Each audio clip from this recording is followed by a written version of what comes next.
បើអ្នកសួរខ្ញុំថាតើមនុស្សជាតិត្រូវការអ្វីខ្លះបំផុតក្នុងជីវិតនេះចម្លើយនោះមិនមែនជាភាពស្រណុកសុខស្រួលហើយក៏មិនមែនជាក្តីសុខទូទៅនោះដែរការពិតទៅមនុស្សយើងត្រូវការអត្ថន័យនៃជីវិតមនុស្សត្រូវការឆ្លងកាត់ការឈឺចាប់ដើម្បីគោលបំណងអ្វីមួយនិងត្រូវការលុតជង្គង់នៅចំពោះមុខអ្វីមួយដែលធំធេងជាងខ្លួនឯង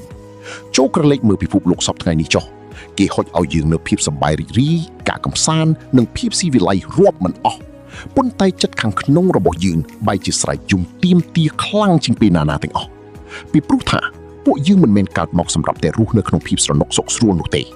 ពួកយើងកើតមកដើម្បីតស៊ូដើម្បីសតិសម្បជញ្ញៈនិងដើម្បីសេរីភាពដ៏គួរឲ្យភ័យខ្លាចក្នុងការជ្រើសរើសរវាងអំពើល្អនិងអំពើអាក្រក់ម្ដងហើយម្ដងទៀតសោកនាដកម្មដ៏ធំបំផុតរបស់មនុស្សជាតិមិនមែនមកពីការដែលពួកគេត្រូវរងទុក្ខវេទនានោះទេ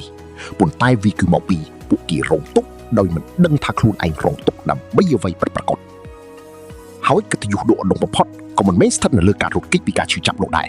គឺវាស្ថិតនៅលើសមត្ថភាពក្នុងការបំផ្លាញការឈឺចាប់ទាំងនោះឲ្យคล้ายទៅជាក្តីស្រឡាញ់និងការយល់ចិត្តទៅវិញ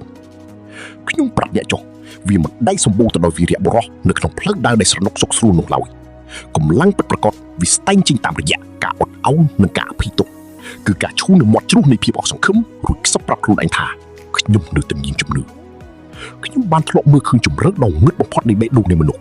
ខ្ញុំបានធ្លាប់ដើរកាត់គុកងឹតភាពឈួតឌីឡានិងការជួលឆ្លីធ្វើបាបសពបែបយ៉ាងប៉ុន្តែបើទោះជាយ៉ាងនេះក្តីក៏ខ្ញុំនៅតែនិយាយថាមនុស្សជាតិគឺជារឿងដ៏ស្រស់ស្អាតបំផុត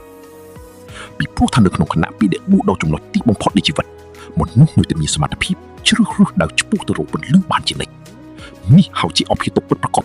ហើយវាក៏ជាការស្រោចស្រង់ពន្លឺដ៏មានតម្លៃបំផុត